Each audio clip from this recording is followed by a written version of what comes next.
তার মানে কোনো ব্যক্তি যদি কেলতামাশা এই জীবনটাকে কাটিয়ে দেয়, তো আল্লাহ তাকে সংবাদ দিচ্ছে যে তুমি আফসোস করবে সেদিন, যেদিন তুমি মারা যাবে, যেদিন তুমি কবরের মধ্যে চলে যাবে, যেদিন তুমি ফুলসিরাতের পার হবে, যেদিন তুমি হাসরের ময়দানে আমার সামনে দাঁড়াবে, তো সেই দিন তুমি আফসোস করবে। প্রিয় হাজিরিন, আমি আপনাকে জানিয়ে রাখতে চাই, আল্লাহর এক নাম যেমন রহমান, তিনি ক্ষমা করে দেন।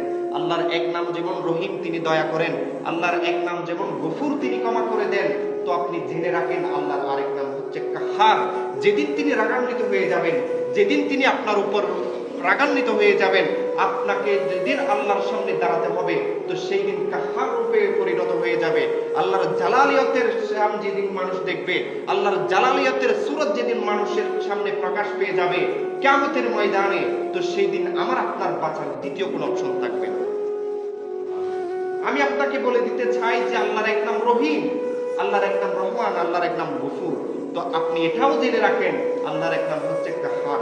আল্লাহ যেদিন রাগান্বিত হয়ে যাবেন, সেদিন আপনাকে বাঁচানোর মতো দ্বিতীয় কেউ থাকবে না। সেজন্যই আল্লাহ বলছেন, পৃথিবীটাকে তোমরা কেলতামাশার জীবন বানিও না। এই জীবনটাকে নিজের মনে করার কিচ্ছু নেই, এই পৃথিবীটাকে নিজের মনে করার কিচ্ছু নেই। আখিরাতের জীবনটাই হচ্ছে উত্তম জীবন, আখিরাতের নিবাসটাই হচ্ছে সবচাইতে আসল জীবন, যদি তোমরা বুঝতে।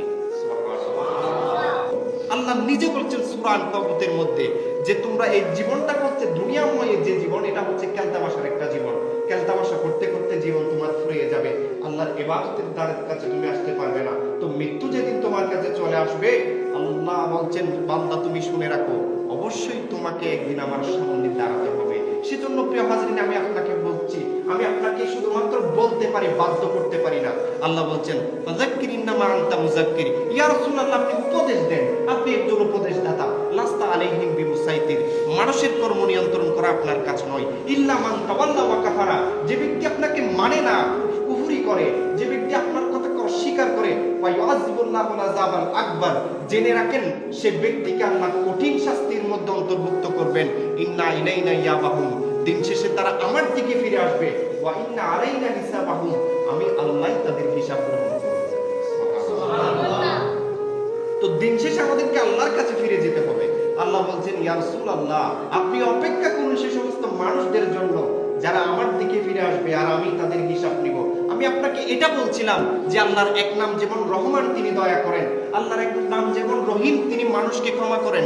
আল্লাহর এক নাম যেমন গফুর, তিনি মানুষকে ক্ষমা করে দেন, দয়া করেন, রহম করেন। তো আল্লাহর এক নাম হচ্ছে কাহার।